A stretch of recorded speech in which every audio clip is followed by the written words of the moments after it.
My name is Larry Summers. I am the director of the Mosavar Romani Center for Business and Government. I was a bridge pupil of Richard J. Zeckhauser when I was 12 years old. I have not matched his accomplishments as an economist, but I have come closer than I have come as a bridge player. Richard and I have been friends ever since. I will have a subsequent occasion to toast Richard at rather greater length, and so my role here is only to welcome you all to this symposium in Richard's honor, and to turn the microphone over to the moderator of the first panel, Professor Glaeser. Ed. Thank you, Larry. And thank you all very much for being here. I'm really excited about this event. It's good for me to be back here. I directed the Taubman Center for State and Local Government for 10 years. And the reason that I did that owes an awful lot to Richard J. Zeckhauser, who, when I was a junior faculty member, was extraordinarily kind to me and extraordinarily interested in pushing me to be engaged with the world of public policy. And in some, Richard magic, together, of course, with Alan Altschuler, I then spent 10 years of my life engaged with the Kennedy School and trying to figure out urban policy problems and so forth, for which I'm deeply indebted to Richard. And it's my job here to moderate this panel on Richard Zeckhauser and public policy and the mix and the future of that. We have an amazing panel for you. Next to me is Jeff Liebman, who's a professor here at the Kennedy School and the third director of the Taubman Center for State and Local Government. We have Karen Eggleston, who is a distinguished health economist at Stanford University. Dan Schrag, a distinguished climate scientist and also the director of the Harvard Center for the Environment. And Cass Sunstein, who is a university professor in the law school and is, I guess, officially a lawyer, but he's really a social scientist at heart as well. And it's wonderful to have us here. And I want to just make two starting points going on this. The first of which is the one thing that this party is emphatically not is anything that is backward-looking. We are looking forward to another 50 years of Richard teaching here at Harvard, and at least that many years worth of new papers and new ideas that spark up the world from it. So this is a forward-looking, not a backward-looking event. And the second point that I want to think is I sort of think about the great set of creative paradoxes that are related to Richard's work on public policy, is this combination of the Zeckhauser of Stokian Zeckhauser, who believes in the most clear thinking, the most hyper-rational approaches to thinking through public policies, combined with the Richard Zeckhauser of status quo bias, of schmedeling, who is deeply cognizant of the limitations of human cognition and human rationality. And it's that sort of mixture of both requiring very clear thinking, but also requiring us to recognize the limits of humanity that is sort of one of the great conundrums at the heart of Richard's thinking. So let me start it off with a question to Jeff, which is, Jeff, when you think about your interactions with Richard in the world of public policy and thinking about public policy, what stands out most to you? What do you remember most? What's uppermost in your mind? Well, let me start by saying it's very important in life to accumulate the right portfolio of friends and family members who can help you with almost any problem you have. You need a doctor in your family so you can decide at midnight whether you need to go to the emergency room immediately or whether you can wait till the morning. You need a lawyer in case you get into a jam. You need an accountant who can tell you when to claim Social Security benefits, or if an accountant's not around, you might be able to put up with a public finance economist.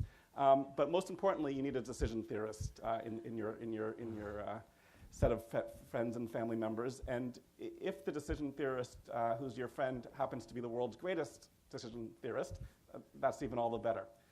So the first time Richard helped me make a decision was in 1971 when I was 4 years old. My family had just moved to Cambridge. We were living on Dana Street. My dad had become an assistant professor at the law school. And my parents were trying to decide whether they should buy a house in Cambridge and send me to BB&N or buy a house in Newton and send me to the public schools. So my dad went and saw Richard. And Richard thought about this for a while, and he said, well, Jeff's generation is a lot smaller than the baby boom generation. There's not going to be any political support for the schools going forward. You better go with the private school option. And by the way, you notice that this is 1971, and he has forecast, the tax limitation movement of the later 70s already at that moment. And so unfortunately, actually his exact words to my father were if you send Jeff to the public schools, he will never go anywhere in life. And unfortunately for me, my parents bought a house in Newton and sent me to the public schools. And Richard's prophecy came true. If you measure the distance from that house on Dana Street to where we are right now, I think it's 1,200 meters. And so Richard was right there. The next time I encountered Richard was as a PhD student. I didn't actually meet Richard as a PhD student, but I was writing a dissertation on the earned income tax credit, and so I read all of his papers on optimal income and optimal transfer policy. And Richard's papers on optimal tax and transfer policy have three important advantages over the papers on the same topic that won Murley's the Nobel Prize. The first is that Richard's papers, the first of Richard's papers was 2 years before the first of the Murley's papers. The second advantage of Richard's papers is you can actually understand them. And the third is that Richard's have actually affected public policy. And in particular, my favorite of all of Richard's papers in that line is the one that was in the AAA paper and proceedings with McNichols on targeting transfers, where he points out that if you can impose an ordeal on people who are applying for a benefit, that will limit the people who apply for the benefit to those who need the benefit the most. So about 10 years ago, I was sitting in my office, and the phone rang, and it was a guy on the phone who said he was a consultant for McKinsey, and he'd been hired by the government of Saudi Arabia to design an anti-poverty program. And he said, could I help him? And I said, sure. And I said, well, what data do you have on income and consumption of your population? He said, we have no data. I said, that's okay. I said, you just have to go measure the size of people's houses, and you can then decide who to tax and who to transfer. And he said, unfortunately for the population we're dealing with, it's in the desert. They all have tents that look identical to each other. And I said, well, that's okay, because Zeckhauser has taught us that all we have to do is put the welfare office a few kilometers away from the village, and only the people who need benefits will bother getting them. I don't know what Saudi Arabia did, but a few years later, I was so pleased to read the paper that Rima Hanna and her co-authors wrote about the Indonesian conditional cash transfer program, where they ran a randomized experiment, and they took the folks, they basically took the standard approach of looking at the assets people had, looking at people's houses and whether they had, how big the house was and what the things were in the house, and they compared that experimentally to putting the welfare office a couple kilometers away from the village, and imposing the ordeal, putting it in the village, turned out not only to improve the targeting on average, but actually caused a greater fraction of the low consumption people to actually get benefits than the proxy means test. So when I say that Richard's work has really affected policy, I really mean it's affected tens of millions of people's lives, because it's improved how people think about these questions about how to do income redistribution. Great, thank you, Jeff. So the span of this, the span of this panel is broad because Richard's contributions are mind-bogglingly broad, and in many cases mind-bogglingly early. So in 1970, he wrote a seminal paper in the Journal of Economic Theory about thinking about the trade-offs between incentives and insurance in health markets, right, in the field of healthcare. And over the last 50-odd years, he's continued to make, contributions. 1976, he added to our thinking about how to value a life. He did again in 1984. Over the past 20 years, he's done a number of papers on insurance markets with David Cutler that have been quite influential. And about 10 years ago, he wrote a paper with you on antibiotic resistance and the growing threat of antibiotic-resistant diseases coming up. Karen, how do you think about the role that Richard Zeckhauser has played in health policy and in your thinking about health-related issues?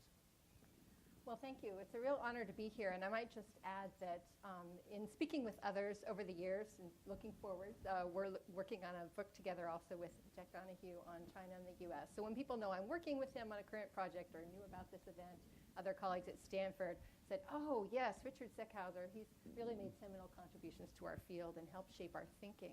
So going back to what you mentioned and applying his analytic thinking to this field. It's really been formative. And I just want to quote another economist that we all know here that wrote in the foreword to The Patron's Payoff that Richard Zeckhauser did with Nelson, Nobel Prize winner Michael Spence, who says, you may have heard his quote, Richard is the only economist I have ever met who can do economic theory by reaching the conclusion correctly prior to actually doing the analysis. It is a rare gift, unquote. So as you all know, he's applied this critical analytic thinking to health policy among his many fields. And just going back to, for example, the 1970 article on that critical trade-off, a lot of people born in this century will sort of cite Arrow's paper in 1963, thinking that's take care of everything that happened before this century. But of course, this 70 paper was critical in that trade-off. And in the 76 article with Don Shepard on, there's a section that talks about quality-adjusted life years, QALYs. And a recent looking at PubMed, as I have, reveals over 15,000 citations of papers using that term. So if they all cited Richard's paper, it would be one of the most cited papers in all of our field, in the history of our field. And that's not even including the application of that analysis to thinking about what kinds of therapies should be included in health insurance systems all around the world. I might note that reading Richard's works, it also helps to sometimes read the footnotes carefully to see how he's foreshadowed things to come. Even the 1970 article has a footnote that I think can be interpreted as related to the whole 2 decades later controversy about the access value of insurance. Or in the 76 article with Don Shepard, in talking about QALYs, they note in a footnote that they'd also considered quality-adjusted citizen years, pronounced quackies, which they thought discarded as being foul language, F-O-W-L, right? So his contributions go across many fields. I might just note, I know we have another panel on behavioral science that we'll get to, but a lot of his work foreshadowed behavioral economics in health policy as well, status quo bias, and leading his work with David Cutler on adverse retention and health insurance markets, and thinking about many other issues with behavioral approaches, such as work with Richard Frank on ready-to-wear treatments and thinking about decisions that physicians make. So he's influenced all of us in our thinking. Wonderful, thank you, Karen. Now, healthcare is only 17% of U.S. GDP, all right? So it's important that we now get to Richard's even larger contributions and what could be bigger than that, the whole environment, okay? And Richard, again, let me get the year on this right. Richard's work on the environment, again, goes back to the work with, in 1971, right? The Optimal Control of Pollution was written, so that's again, 47 odd years ago. In 1975, his QJE paper on the optimal depletion of a natural resource in the QJE. This is something that sort of, it's a huge topic, and it's one that Richard was incredibly early and incredibly insightful on. Dan, tell us about how, you think about the environment and how that was shaped by your interactions with Richard. I should say, I first met Dan, of course, in Richard's house. That goes without saying. So I got to say, Richard, so the problems of environment, but in particular climate change, is sort of a problem that has Richard's name all over it, in the sense it's the perfect problem for Richard. If you boil climate change down to its essence, climate change is a global collective action problem, because the impacts of climate change basically scale with the global cumulative emissions of CO2, and they're integrated over a couple of centuries. So it really is we're all in the same boat, literally, and therefore there are all these questions about cooperation and altruism and interesting things. And then almost all aspects of the climate problem have really long time scales, meaning centuries are the short ones, tens of thousands of years are easily there in the climate system. And that leads to questions about successive generations and altruism across generations, and that, again, and discounting and all of the other aspects. And again, all of that is set up for Richard. And then finally, all of that is filled with ignorance, risk, and uncertainty, and all of those things are, again, perfect for Richard. So into that mix, I think Richard has been incredibly influential. I've got to say, I feel a little bad. I feel like I'm not quite part of this club because I've actually never co-authored a paper with Richard. One of my goals, I think, over the next few years is to actually fix that. Richard and I have had hundreds of conversations about various topics, but we've never actually sat down and wrote a paper. We came close a couple of times, but it never quite happened. I first met Richard because a student of his, Tony Patt, was partly working in my laboratory. Tony was working in Zimbabwe, interested in how to make climate forecasts applicable to local people in Zimbabwe and remote villages. And the rumor was that they actually didn't understand probability, and therefore you had to tell them specific forecasts, like there's going to be an El Nino, or there's going to be a drought next year. And so what Tony did was he did something that I think Richard must have been partly behind. He went off and played games of chance with villagers. So he would go into a village with money and play games with them, and discovered that they were just about as good as Harvard or BU students at any of those kind of probabilities. They made the same mistakes, they had the same basic patterns, and therefore it was actually much more appropriate to actually give them the probabilities and the forecasts and let them make decisions as opposed to telling them what to do, which was a little bit paternalistic and reminiscent of some of the colonial regimes in that region as well.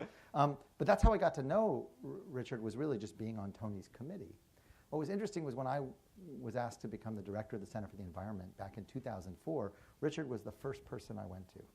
And so really, Richard has been my mentor in so many ways, pretty much for the last 15 years at Harvard. I mean, he's really advised me on so many things in all sorts of informal ways.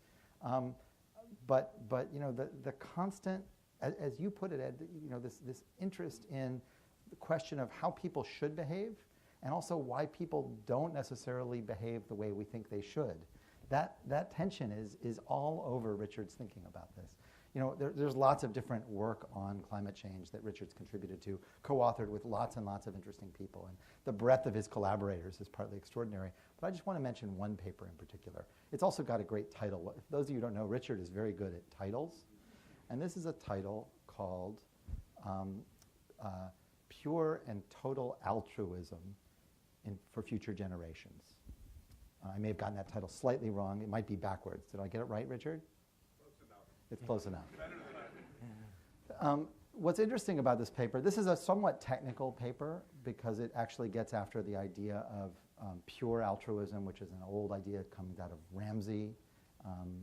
And Richard defines, and his co-author Stephen Fells defines this idea of total altruism, which is really simply just the idea that if you're trying to think about our altruism, it's not just our altruism towards future generations for their own consumption, but you have to take into account their altruism for additional future generations and to others. And so it's essentially a simple concept, but it's an important one, and Richard shows that total and pure altruism are absolutely incompatible, which is, again, it's kind of inside baseball. But I think what's interesting about this paper is that Stephen Fells died in 1989. This paper was published in 2008. He's the first author, and Richard is the second author. I looked this up, and it turns out the first, if you count this work, there are seeds of Richard's environmental work earlier than this, because Richard and Stephen Fells wrote a paper in 1968 that Stephen Fells was a physicist. He went on to become quite a famous atmospheric radiation expert and worked at the Geophysical Fluid Dynamics Laboratory on early generations of climate models. And he got his physics PhD here in 1967, so he must have done the work with you around that time. And so there are the seeds of this actually going way back into the 60s. But what's interesting is Richard co-wrote this paper with Stephen Fells 10 years after he died. And I think when I think about what Richard has done for me without ever having written a paper with me, and so many others in terms of his mentoring, I think of this idea of total and pure altruism for future generations. I think of it in a very different light. So I'll stop there. Thanks. That's lovely. Thank you, Dan. Richard's most cited paper, which I'm sure many of you know, is his work on status quo bias in decision making, which is a monumentally important paper in terms of introducing realism about how human beings make decisions into how we think about humanity.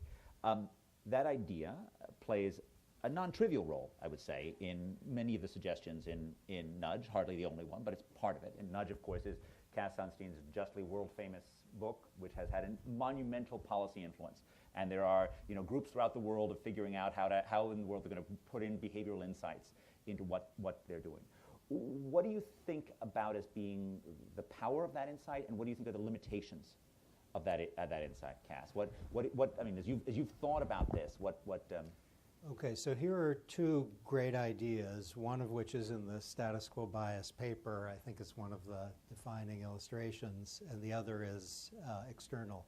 So one great idea is that default rules are immensely powerful, and they're testimony to the status quo bias, that if by default people are getting a vegetarian meal at this conference, but you opt out, if you want, then there's going to be a lot of vegetarian meals. If by default you get the non-vegetarian and then you can opt to get vegetarian, then the level will change dramatically. That's just a mundane illustration of the power of the status quo is reflected in the default rule. Okay, so that is an extremely powerful idea, and I'm going to say a few things about what I hope the next decade of work by Zeckhauser and co-authors will go beyond, taking up your invitation. The competing idea is action bias, where the Zeckhauser insight, and I was privileged to be a co-author on a paper on this, is when something terrible happens, the human mind says, don't just stand there, do something. Which is kind of a pre-analytic impulse, which might have an evolutionary explanation, but which can often get you in a lot of trouble. As powerful as the status quo bias / default rule insight is as an instrument of both policy change and as thinking that maybe you shouldn't be doing what you're now doing because it might not be optimal, the notion of action bias is a cautionary note that often the best thing to do in the face of, an eruption of a food safety problem in Ohio is stand there. Don't do anything. And both status quo bias and action bias point toward some form of cost-benefit analysis as both an institutional and a daily constraint on suboptimal outcomes. But they're in evident tension with each other, aren't they? Action bias and status quo bias.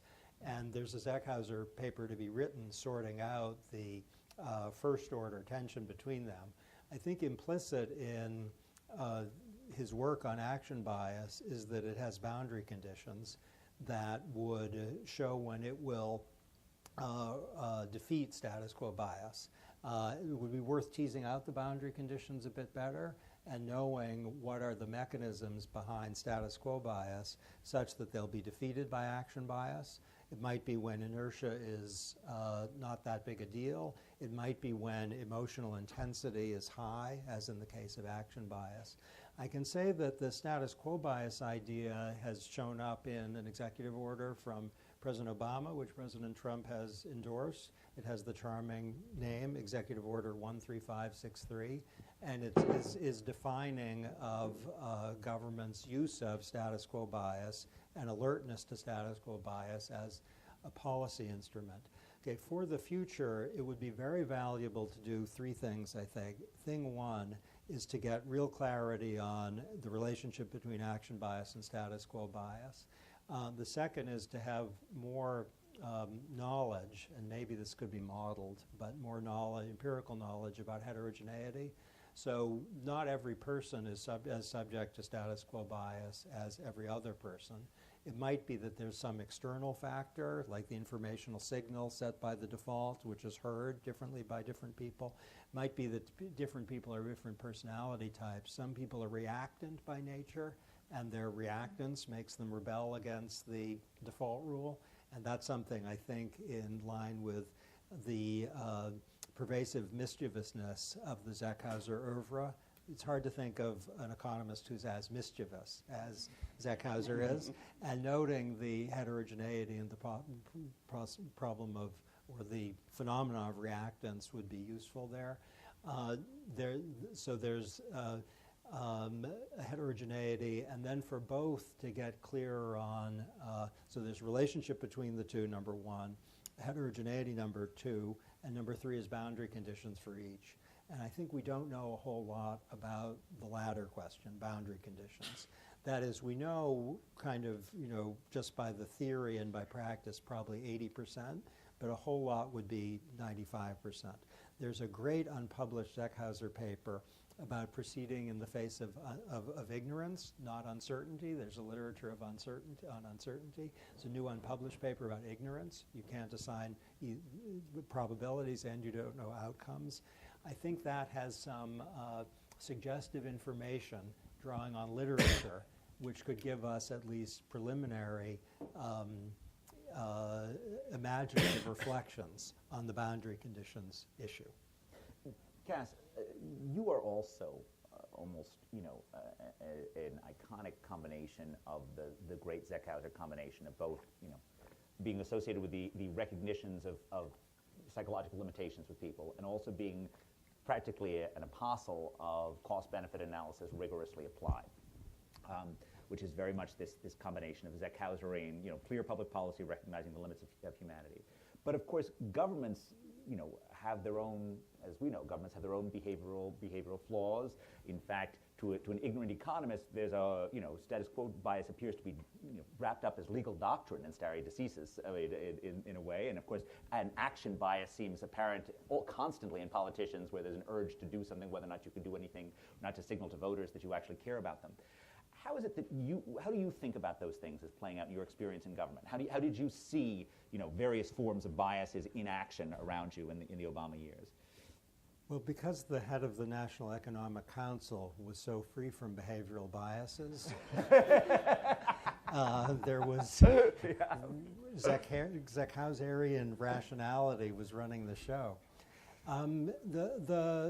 The existence of really a cost-benefit framework, and it's a fair question to ask without Zeckhauser's work, whether there would be that framework. And I don't mean analytically, I mean as defining how government bureaucrats are supposed to decide in the face of political pressures and such, because of the framework which was introduced by Reagan and followed by Clinton and the Bushes and Obama and Trump too. It had a big disciplining effect, not perfect, but if a political actor within the cabinet said, we have to do X because I can't get my guy confirmed unless we do X, and this happened. And I said, we're not going to do X because there's an executive order which calls for rationality in the economic sense. Or if, and this actually happened, another cabinet head said there's a very powerful interest group that is demanding we do this. And I said there's an executive order which says we can't do this. And the cabinet head, who knew that President Obama was clear on the rationality framework, said, okay. The cabinet head said, we have an executive order. We're not going to do this. He didn't say that happily, but he said it given what you could understand in some ways as a pre-commitment strategy that would help on balance in the aggregate, even if in particular cases it would prove extremely irritating. Now, Congress doesn't have anything like this. Right. And that, I think, is a fundamental problem for American democracy, that Congress doesn't have a systematic process by which at least regulatory impositions are subject to ex-ante discipline, even if it's purely advisory. And so there isn't much writing about this, but that would be an institutional reform for the next decade that would be extremely valuable. Now, within some administrations, probably all, at least once, something will happen that will confound the analytic framework, and there will be a behavioral explanation. It might be that status quo bias prevented something good from happening, or that action bias led to something bad happening. It's good that we have, courtesy of Richard, an understanding of the mechanisms, but if there's an institutional check in play that presidents embrace or that members of Congress embrace, it can be impose a discipline.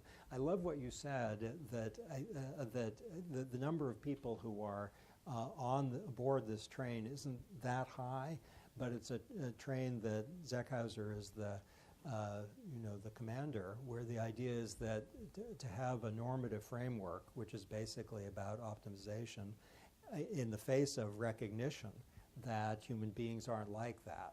That's not that usual. At Chicago, where I was, basically no one thought that. Everyone thought Richard's right on the normative theory, but wrong on the positive theory, that people are optimizers.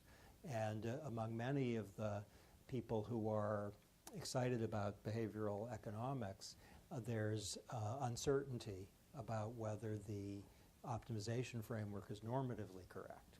So that is it's a nice model. Thank you, Cass. Now, of course, one area where there's never been any irrationality in public discourse is in the environment, right? We know that that's an area in which everyone agrees on a clear-sighted discussion of the facts, and there's never been anything other than quantitative debate on this. It is startling, isn't it, Dan, the extent to which, on both sides, right? So I really do want to make it clear that I'm calling a plague on everybody's houses. That, obviously on the right, there's a bunch of stuff which is very far away from where climate science is. And, on the left, it seems like my kids come home every week with some new environmental imperative, which surely has not been vetted by any form of cost-benefit analysis, whether or not they're getting rid of straws this week or, something else I'm supposed to change in my behavior at whatever cost. So how is it that we get to something that's more Zeckhauserian in the field of the debate about the environment and about climate? How is it that we inject the cool, clear, reason and science and into our decision making about something that couldn't be more critical, right? Yeah, and unfortunately, my fear is exactly that we're never going to get there. It's very difficult because, as you say, both sides have really impossible views. We have this mass delusion going on where in Paris a few years ago, all the countries of the world came together and signed a document saying that we were going to keep global temperatures under 2 degrees Celsius above pre-industrial. And yet the commitments they were making were completely incompatible with that goal, and their actual actions were completely incompatible with those commitments. And so you had sort of several levels of delusion here. So you have, in this country, one side who says this isn't a problem, we should do nothing, just full steam ahead, and the other side saying the world's going to end and it's going to be a collapse unless we, decarbonize within decades, which to me looks both technically and economically impossible. And we're barely doing anything. You read Richard Zeckhauser's work, especially some of the work on discounting, which I think is really interesting. Papers he's written with Larry, with Kip Viscusi, with others. It really is sort of that middle path. For example, I think he looks at this question of discounting in the future and the question of whether there is something special about the claim that many climate people have made that somehow climate is different and shouldn't be discounted in this way. And he, I think, is sympathetic with the idea that a lower than normal discount rate should be applied in certain cases where, on the other hand, I think he has a very clear and critical critique of people like Marty Weitzman's work, where Marty has emphasized the fat tails, the risks of catastrophic events in the future that he argues would dominate, therefore, the cost-benefit analysis, and therefore lead to us essentially paying more money up front. And I think Richard quite correctly argues that Marty is not thinking about all of the upside risks as well, that essentially Marty is biased towards the catastrophic side, not thinking about all the possible ways that technology may provide solutions in the future. And I think he's very clear-headed on both sides. I think it's very interesting. Unfortunately, that discussion just isn't happening anywhere. And it's not happening in Europe. It's not happening in China. And so I fear that Larry Summers is more likely to be right in the future, which Larry said many years ago, that action in Washington by Congress on climate is going to take a really long time. This was when he was first president at Harvard, and he appeared on stage with Al Gore. Al Gore talked about climate science, and Richard and Larry got up and basically said, look, action in climate change is going to take a really long time, but when it happens, it's going to come really quickly. And so even when it does come, and it's not looking like it's happening anytime soon, I think it's going to come, unfortunately, too quickly and not rationally enough. But maybe, hopefully, somebody at that point will have remembered what Richard has written about. Now, while we're in the business of terrifying our audience, let's move to super diseases that are going to inflict plagues on all of humanity. And the rise of antibiotic-resistant disease is something that in my world of thinking particularly about developing world cities, this is a very real issue. That in fact we have cities throughout the world like Delhi, Kolkata, Hyderabad, where I do a bit of work on antibiotic-resistant disease myself, right, where there is no clean water, right, or very little of it. People are drinking foul water, sewage is seeping in, polluting the shallow wells, and then they're treating it with massive amounts of antibiotics. And they often are drinking actually water which is also polluted by antibiotics from local factories that are also doing it. So that's also in the mix. Now, there's a collective action failure in that the issue of moving towards piped water is often too hard, and sometimes it's about getting the basic infrastructure, and sometimes it's about creating the incentives needed for people to actually solve the last mile problem. So you can have something like the Millennium Development Account build the sewers, but then people aren't willing to pay the cost. Just as, by the way, New Yorkers were unwilling to pay the cost in the 1840s when we built the Croton Aqueduct and we still had cholera epidemics for another quarter century because New Yorkers weren't actually connecting to the water until you had actually Pigouvian regulations to actually connect that. How should I think about the risks involved in antibiotic-resistant disease? What does your work with Richard and your other work tell us about this? You know, how frightened should we be, and what should we be doing to make the world better on this? And also with particular focus, right, of telling Richard what research he should be doing in the next 5 to 10 years on this to make the world a better place. Well, thank you very much. Antibiotic resistance is a very serious problem, and we should all probably be terrified of the potential of having an era in the future where antibiotics can't work. And obviously, it's broader than that, beyond bacteria and other parasites and viruses, so antimicrobial resistance. Maybe a stepchild of climate change, but still a very, very serious one, and related in terms of mosquito vector control and so on. So back when we wrote the paper, I mean, we thought of it as a small technical paper with data sets from 3 disparate economies. And of course, Richard, in his wisdom, framed it as part of this broader issue of a global threat of antimicrobial resistance. And work since then, I mean, we wrote in the paper about it needing more global attention. And of course, many groups have tried to give it much more global attention since then. The 2015 Global Action Plan of the WHO and it being recognized in the 2016 United Nations.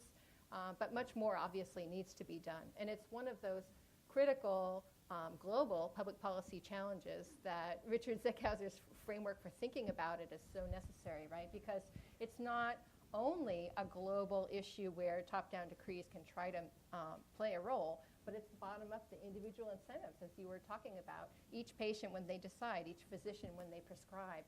How are we going to get those incentives right? And his students have thought about this and tried to apply it in other ways. So in a small way, in more recent research on antibiotic resistance with some colleagues at Stanford, Marcella, also a brilliant colleague there, we got together as a group trying to think about the patterns we're seeing in the data. There's been surveillance, WHO global surveillance data trying to gather antibiotic resistance data. And we see interesting patterns. So I'm this wonky person trained by Zeckhauser that comes to the meeting with a little sheet with a scribbled model and some equations like, will this help us thinking about the problem? It actually goes back to this 1970 paper. You'd think, you know, if you raise the copayment, there'll be less use and therefore less resistance, but not in India, as you know, right? Because in the public sector, if you raise the copayment, then they substitute the private sector, which they're using anyway, and then you have more use or higher level of resistance for the same amount of use because people are taking only short courses, which feeds resistance.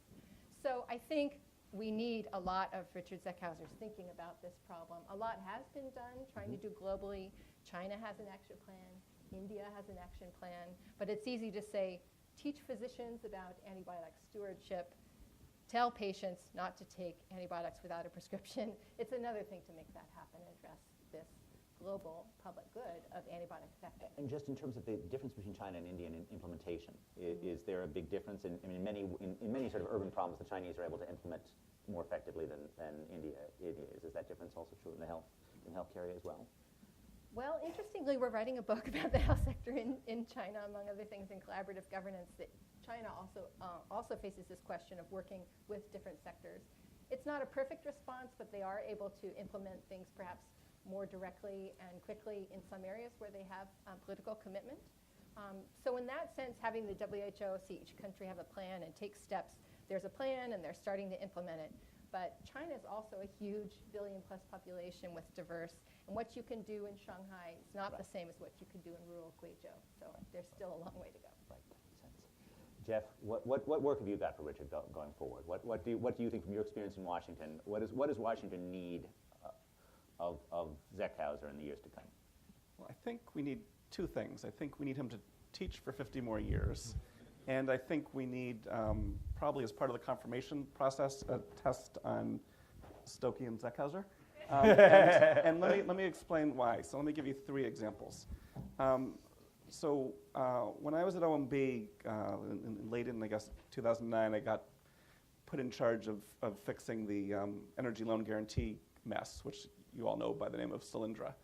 And I called up the top political guy at Energy Department over this, and I said, what are the criteria you're using to decide which loans to make to wind farms and to new nuclear plants and to solar installations? And I was expecting him to say, well, we look for the market failure and what wouldn't happen without government intervention, or maybe the thing with the highest IRR, and I would tell him to use NPV instead. But what he said is, we're going to do whatever deals can be done the fastest. And if that's your criteria, with no attention to whether it's even a good deal, shovel-ready projects. You get what shovel-ready you get. projects. And in fact, I remember there was one nuclear deal in Georgia that we made happen, and Carol Browner went down who's the White House environmental advisor, went down for the ribbon cutting. And when she came back, she said that the CEO of the nuclear plant company that had been subsidized leaned over to her at the ribbon cutting and said, we would have done this deal even if we hadn't gotten any government assistance. And I said, our attitude was like, it may be true, but why do you have to tell us? So first of all, some people even having some understanding of the purpose of government intervention would be good, and we need some more training in that. But let me give you another example where we need some help. Jason Furman and I were working together on tax policy, and the Bush tax cuts were going to expire late in 2009 or 2010? Which one was it? What? When were they going to expire? Late 2009 or 2010? 2010. So this was about 8 months before they were going to expire, and we very much wanted them to expire to get the revenue, and because it would cause marginal rates to go up at the top, that would be for the administration we were in, that was a distributionally desirable objective. And so we sat down with the head of legislative affairs and said, what should we be doing for the next 8 months to maximize the chance we get the outcome we want on that tax policy? And what should we be doing with Congress now? And the head of legislative affairs in the White House said, well, there's no way to do anything now because we have no idea what the attitude of Harry Reid and the congressional leadership is going to be 8 months from now. And Jason and I said, well, I know we know there's no idea, but let's figure out the 3 possible states of the world we can be in, and we'll figure out, therefore, work it back and figure out what's the best policy we can take us. And the guy said, that's just crazy. There's no way to know how Congress is going to behave. We won't have any refuse to have the conversation with us. So people need learn a little dynamic programming, a little expect to, as well. The third thing I think people in Washington don't understand is even the most basic game theory. And I would say the thing that I kept seeing over and over again is our side forgetting that the other team was playing to win as well. And the most severe example of this is when we were working on the Affordable Care Act. And the lawyers from the White House counsel's office and from the Department of Justice were looking to see if there was any legal vulnerabilities to the Affordable Care Act. And they said there was nothing in it that could possibly be challenged. And we said, what about the mandate? What about? And they said, no, there's no judge in history who's ever ruled anything like that. There's nothing in precedent. And the idea that the other team might, in reaction to us passing this law, do some things they'd never done before, just was not on the radar. The idea that this is there's actually a game going on here, and you can't just take the current behavior of the other side and assume it's going to stay stationary when you're playing this game.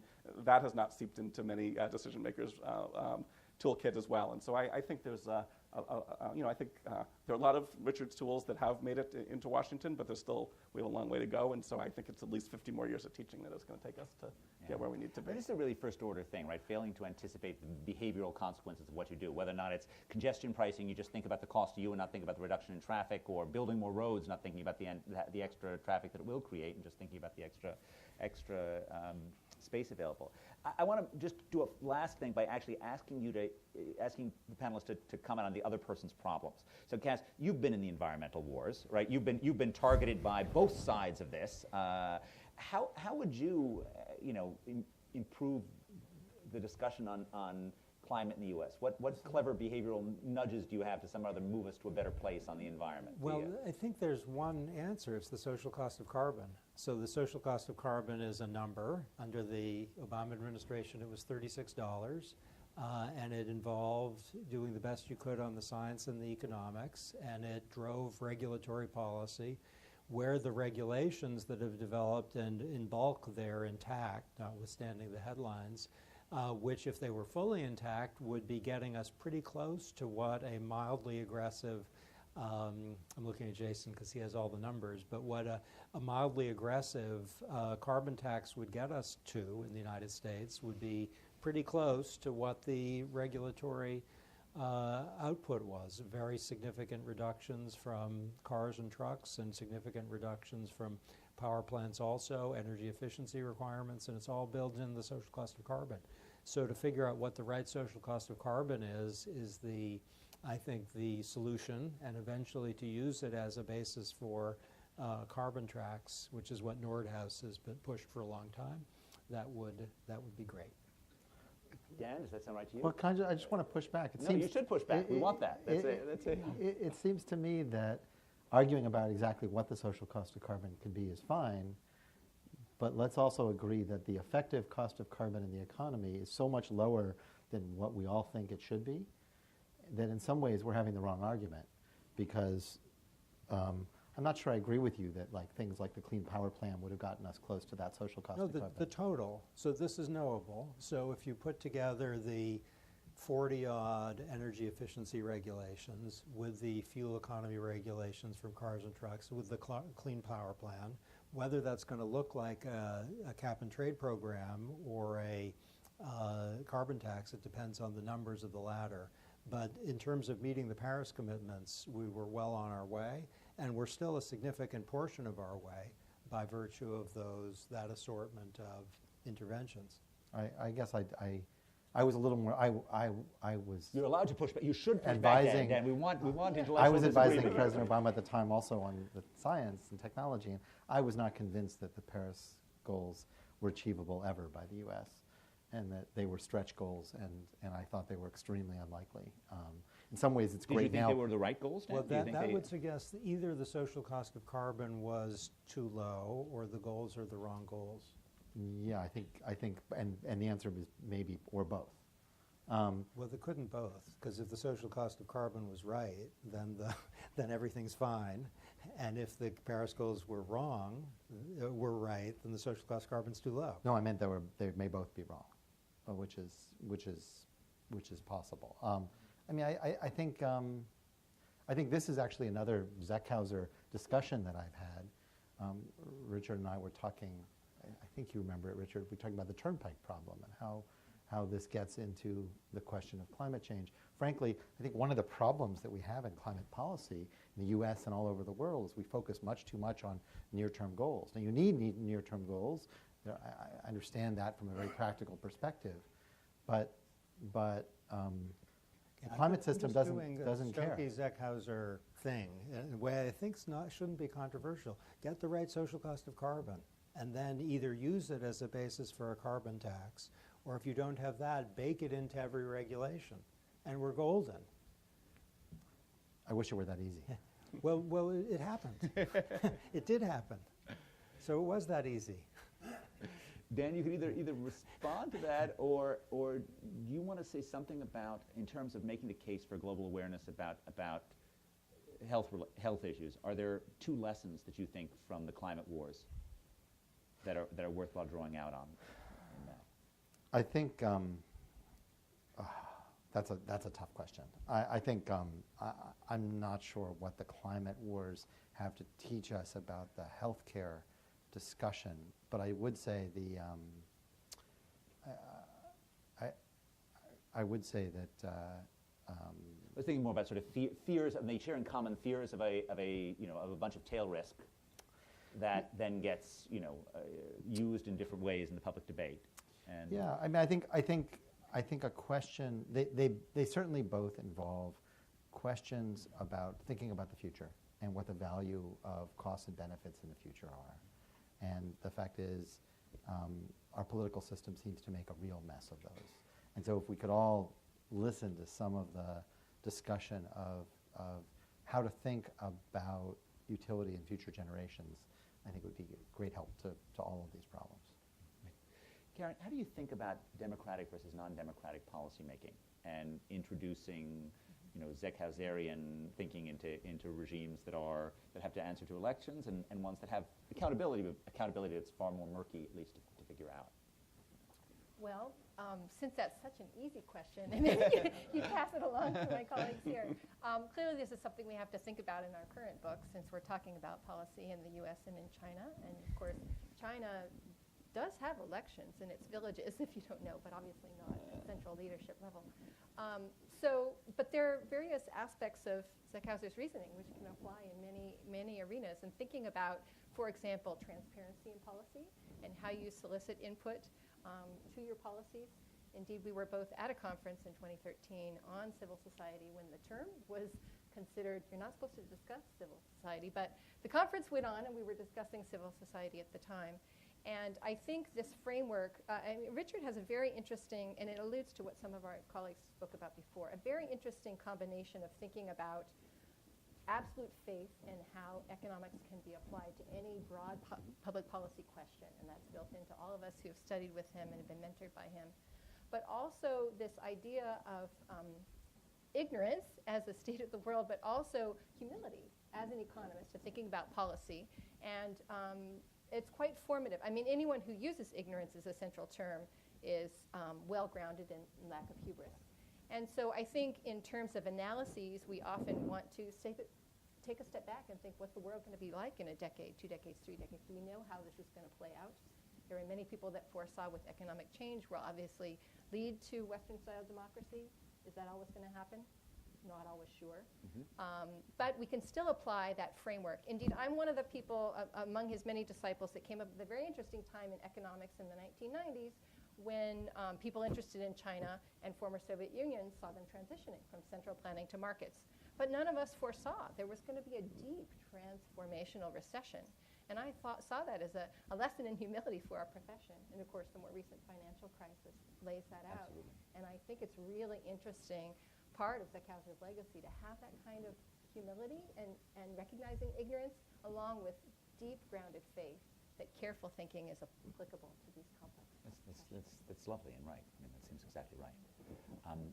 Jeff, we're running short on time. You and Richard have written about things related to scheduling, or more appropriately, schmeduling, which I've looked up. It is not actually in the Joys of Yiddish, so it's not actually a historic term. Tell us about schmeduling and how it's relevant for... Okay. I think I first have to tell you how the paper ended up with that title, which is that Richard has this habit of walking up and down the hallway and showing up unannounced in the offices of junior faculty members because they're the ones who have the most interesting ideas. And so I think in my second year on the faculty, he showed up in my office. And I want to add that having Richard show up in your office is wonderful because you get great ideas and you get to have a great intellectual exchange, but it's also a little bit terrifying because he often starts the conversation with a logic puzzle or a probability puzzle, which at least I was usually not able to answer on the spot. And the good news is the puzzles turn out to almost always be binary. Should you choose A or B, or is this one higher than that one? And so after about a year of going way under 50% and getting my answers right, I started randomizing. And if it was Monday, Wednesday, or Friday, I went with the first option. And if it was Tuesday or Thursday, I went with the second. And Richard's opinion of me went way up, I think, after I started getting 50% of his puzzles right. But anyway, so one day he shows up in my office and he says, "What are you thinking about?" And I said, "I'm completely confounded. I'd been hanging out in public housing projects trying to understand the economic behavior of the families going through the Moving to Opportunity experiment. And what was really interesting is everyone in those public housing projects knew exactly the rule that if their income went up by $10, their rent would go up by $3. And they could explain it to me. They absolutely understood this. They could talk about how they were making decisions based on this. I had previously done research on the earned income tax credit and volunteered to fill out the tax returns of low-income people to be able to spend time talking to them about their decisions.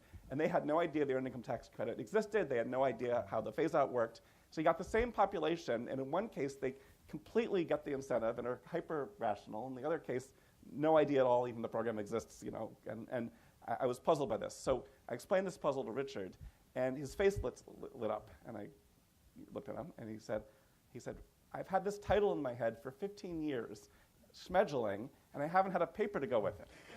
And so suddenly we had the we had the paper. Now, this scheduling paper is by far the best thing I've ever written, and it honestly, writing with Richard completely changed my research trajectory because I'd come out of graduate school at a time where causal inference and the moving from a sort of naive instrumental variable world to the average causal effect type of world had made a lot of people start spending a lot of time estimating things.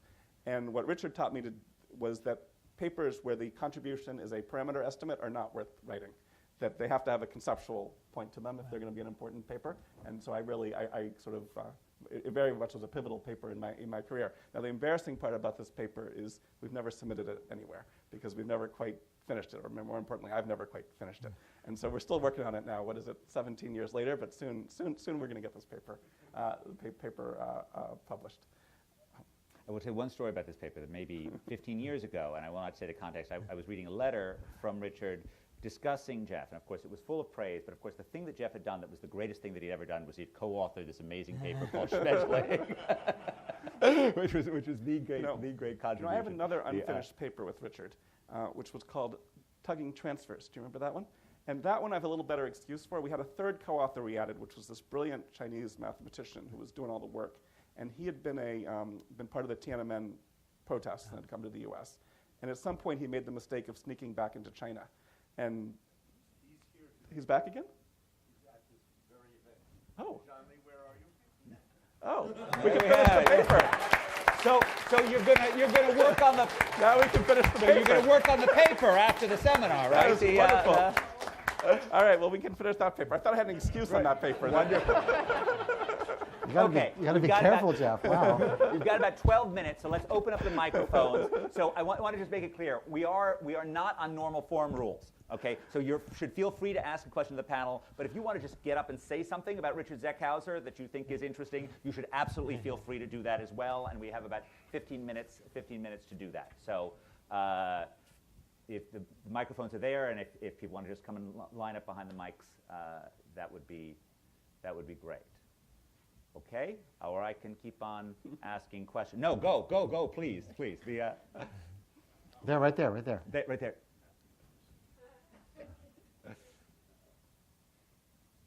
I'm Howard Conruther, and I want to say a personal note first about one of the reasons that I'm here, that I was in high school with Richard, and he asked me to be a fourth in playing bridge. My parents had taught me how to play bridge, but I never played it all that well.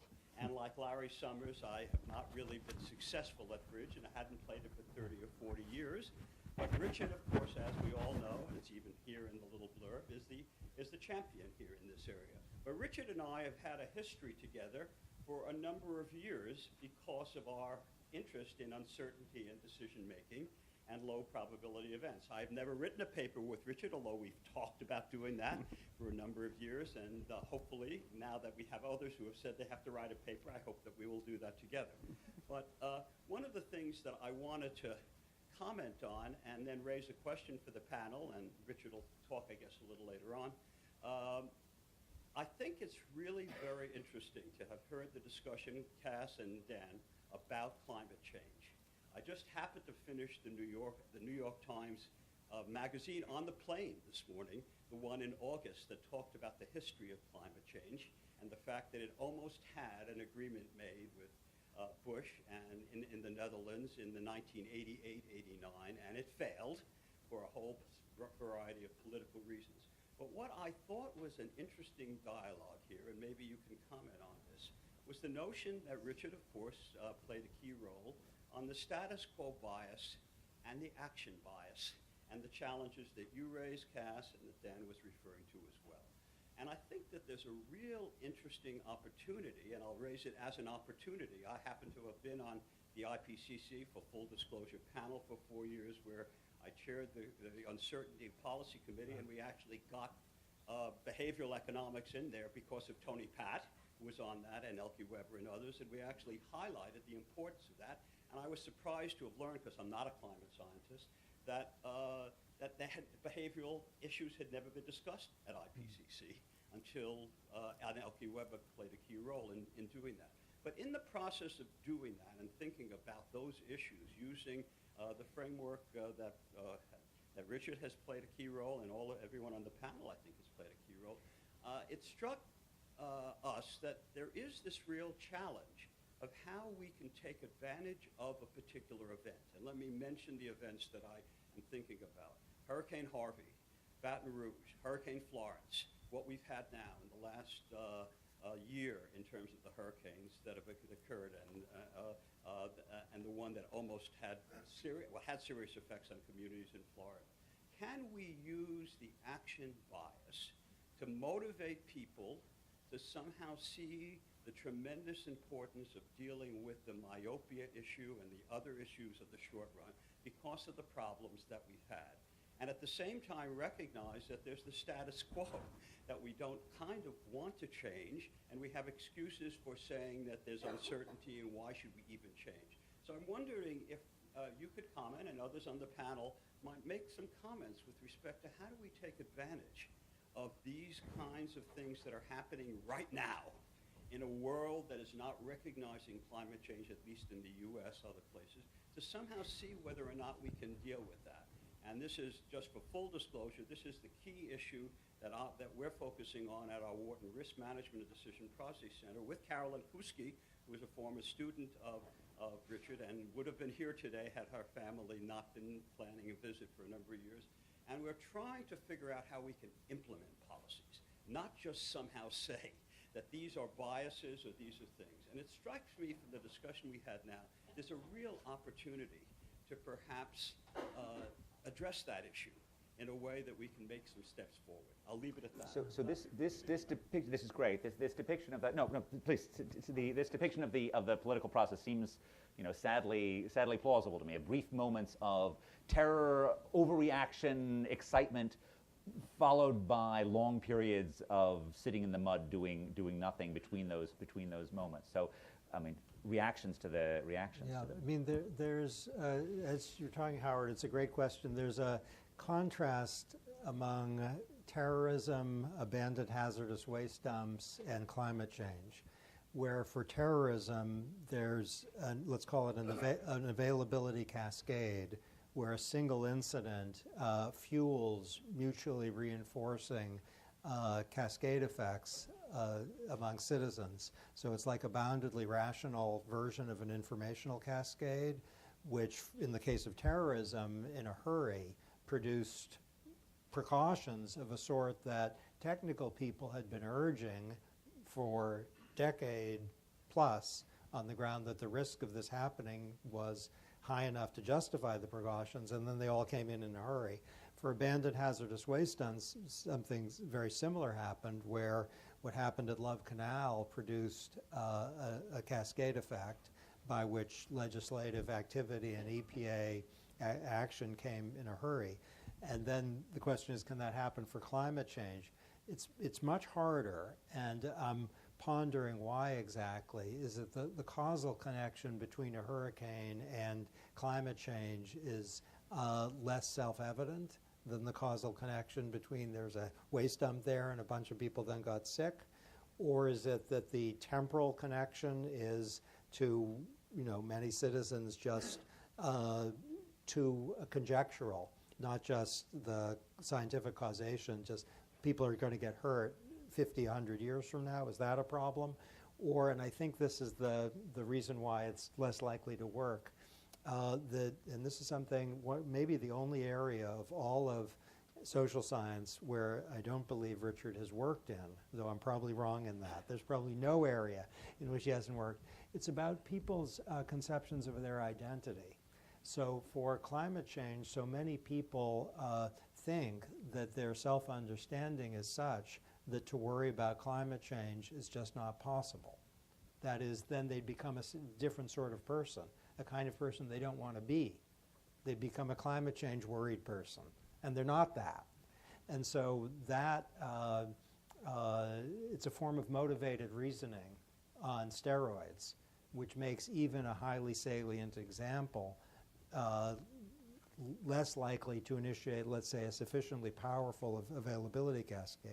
For terrorism and abandoned hazardous waste dumps, it didn't have, on the relevant occasions, if I'm being clear, the kind of identity barrier to the idea we have to do something now. I think you're exactly right. I think there is this tribal nature of this that we want to avoid. I would say that we shouldn't confuse the two aspects of climate change. I'm actually very optimistic that we will do a lot over the next several decades on what some people call climate adaptation, but we tried to call climate preparedness, partly because preparedness is a virtue in an absolute sense, and the attribution to climate change or not is kind of irrelevant. That is, you can convince people to be prepared in Houston or in Florida for another hurricane. Whether the hurricane's actually worsened by climate change or not is almost irrelevant. It's actually not irrelevant, but that's we argued to President Obama that if we actually focused on national preparedness, that in the long run, the more people worried about their own local vulnerability and their vulnerability to climate change and to forecasts, that their willingness to support at least some action on mitigation, on reducing emissions, would go up. And that's a political question I don't think we know the answer to. But remember that the preparedness part in response to Harvey or response to what we saw in Michael, there was this great article today in the New York Times about this home that went through Michael unscathed when everything around was just literally blown to bits. Of course, they did mention that the architect said it cost twice as much to build. So I don't know how many of those houses will get built when they rebuild, but we'll see. But I think the important point is that's not a collective action problem, right? The preparedness thing is a very local self-preservation response, and humans are really good at that. It's the global collective action thing that we're really bad at. And so I'm much more optimistic about how we're going to handle that. You know, it's funny that you say that. Actually, Eric Kleinenberg and I were going to start an organization called Climate Change Deniers for Climate Change Preparedness, with very much the idea that we're going to stipulate in the first clause that all of this is acts of God unrelated to any science, but then we were still going to build seawalls or do whatever we thought to actually do that. We saw a large constituency for that. We never actually moved on that. Jeff.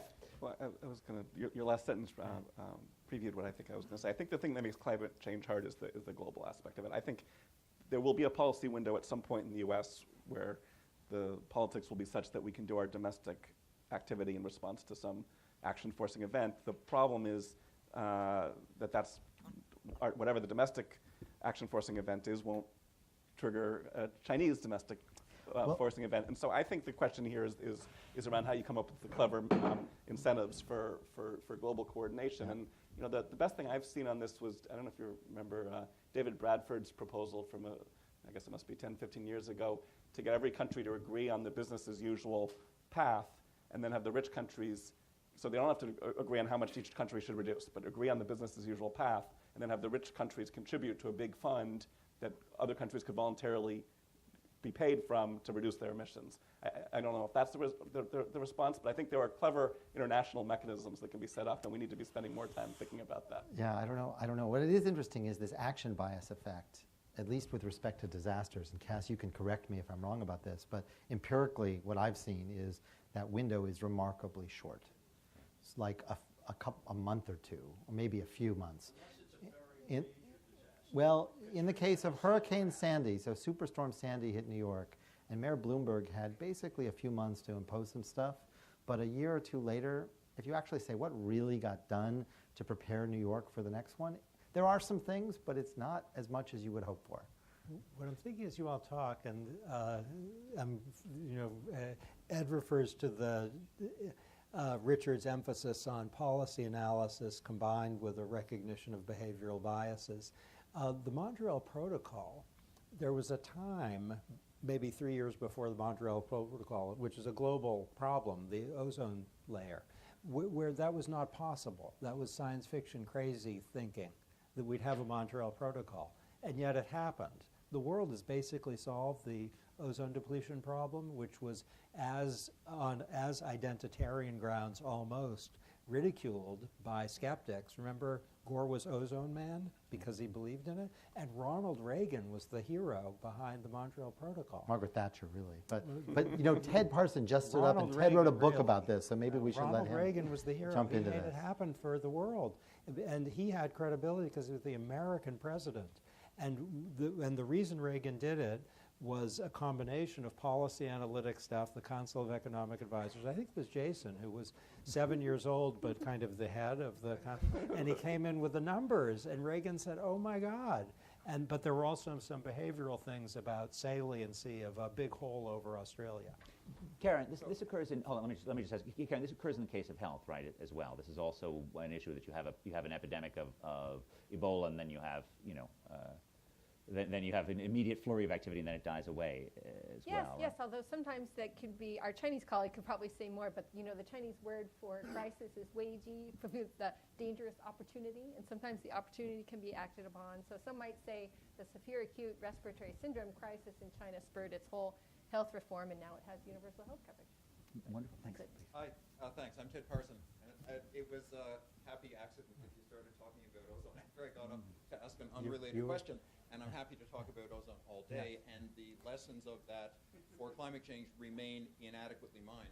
But the panel has provoked a series of questions that I've never thought of before, and I want to try and press you on one of them. So, collective action problem, we're stuck, it's a global problem, global distribution. That is a comment and observation that sits entirely inside the kind of rational actor conception.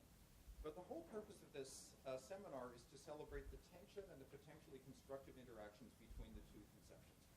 So I got up to say, what about California as a counterexample to the collective action as an utterly disabling, because California's done far too much to account for that.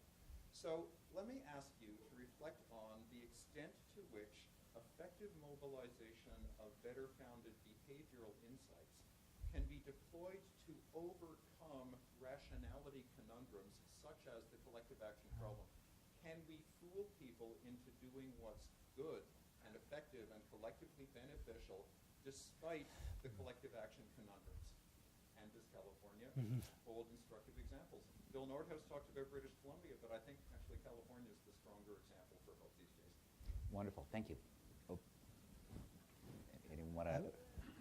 Well, I'm thinking of a couple things. One is it the case that California, to some extent, is creating benefits for its own citizens and for the world while imposing costs on people who are not its own citizens? So if you look at environmental federalism, let's say, of the sort that has spurred very good stuff, in my view, a lot of it came from state activity, including from California, which is explainable in terms of rational self-interest, where states get environmentally very strong and they confer benefits on their own citizens and, by the way, on the world, and they hammer Detroit. So the question is whether California is acting boundedly rationally or just smart, given what its own citizens need, where it's really dirty in Los Angeles, and that's harmful, and the costs are maybe exported. I'm just not sure of that. I'm sure that's not the whole picture, consistent with your question. And so what I'm wondering with respect to California, and we have people who know more about this than I do, including you here, is whether it's properly described as heuristics and biases, or whether it's more expressive, and in that sense identitarian, on the part of important actors in California who get very enthusiastic if it's environmentally aggressive in a way that outruns the technical analysis, but possibly thank God for that. I propose are both plausible and they're not mutually exclusive. And there's an additional one too, which is real costs are lost in the noise because it's a messy world. California economic output fluctuates by more from year to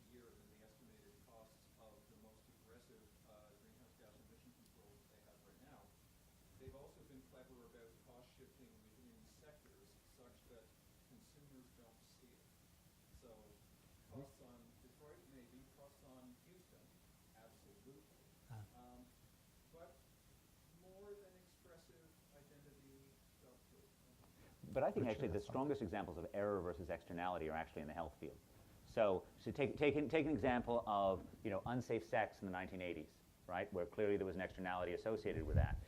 The public information response of sort of convincing every young adult in the 1980s that in one instance of unsafe sex gave you a 50% chance of contracting AIDS, clearly created beliefs that were at odds with reality, but at the same time worked against unsafe sex and worked towards people internalizing that externality. You can make the same claim about beliefs about getting cancer from smoking cigarettes as well, that in fact if Viscusi was right and the non-smokers believed those odds were too high, then that again countered against the negative externality aspects of that. Richard, you want to weigh in on this? Absolutely. Richard, go to the microphone, Richard, here. Or take mine. Okay, the first thing I want to say is this session was not at all what I expected.